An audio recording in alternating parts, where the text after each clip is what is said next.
Every major ancient holiday on the Jewish calendar, even Yom Kippur, is ultimately about joy, except for one, Tisha B Av. On this day, the 9th of the Hebrew month of Av, it's said that a series of major tragedies to the Jewish people occurred, including the destruction of the first and second temples.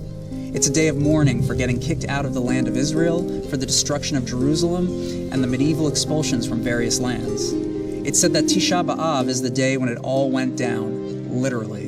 Sacred sites, entire communities utterly destroyed, leaving a gaping hole in our collective soul.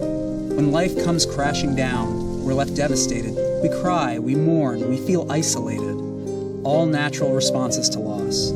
Tisha B Av is a day of mourning when the Jewish people acknowledge that no, life is not all butterflies and roses, and yes, this tribe has been through some serious suffering. The time prior to this day is known as the 3 weeks. The period starts with a fast on the 17th of Tammuz, when the siege of Jerusalem in 70 CE began, and intensifies during the last 9 days, when the walls were breached until the 9th of Av, when the ancient temple fell. The whole period is somber, and it's customary not to hold weddings during this time. Traditional Jews stop shaving, cutting their hair, and listening to music. During the 9 days, some also refrain from eating meat and drinking alcohol. The final day is Tisha B Av, a 24-hour fast. In the evening, it's common to sit on low stools or the floor at synagogue and to hear the book of Lamentations, chanted by candlelight. The book, traditionally ascribed to Jeremiah, brings readers on a graphic journey of the destruction of Jerusalem by the Babylonians. Silent sit on the ground the elders of fair Zion. They have strewn dust on their heads and girded themselves with sackcloth. The maidens of Jerusalem have bowed their heads to the ground. My eyes are spent with tears, my heart is in tumult.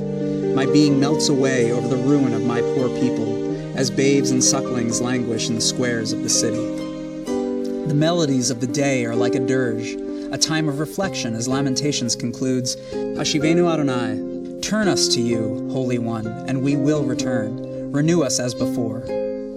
Following the reading, it's customary not to greet each other and to leave in silence, honoring the lives lost in the sacred space of introspection.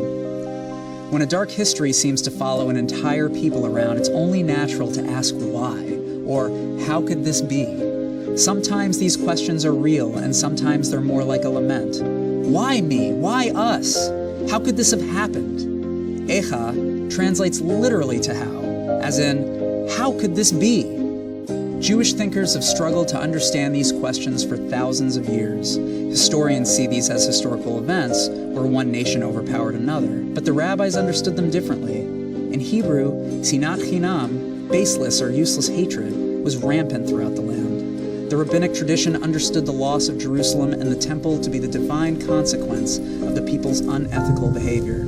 That's why this day is also a time to consider improving our own words and actions in the world, especially how we treat others. Tisha B Av comes in the midst of summer and yanks people out of that summertime and the living is easy feeling. The day invites Jews to turn inward and consider what it means to face national, spiritual, and individual darkness and loneliness.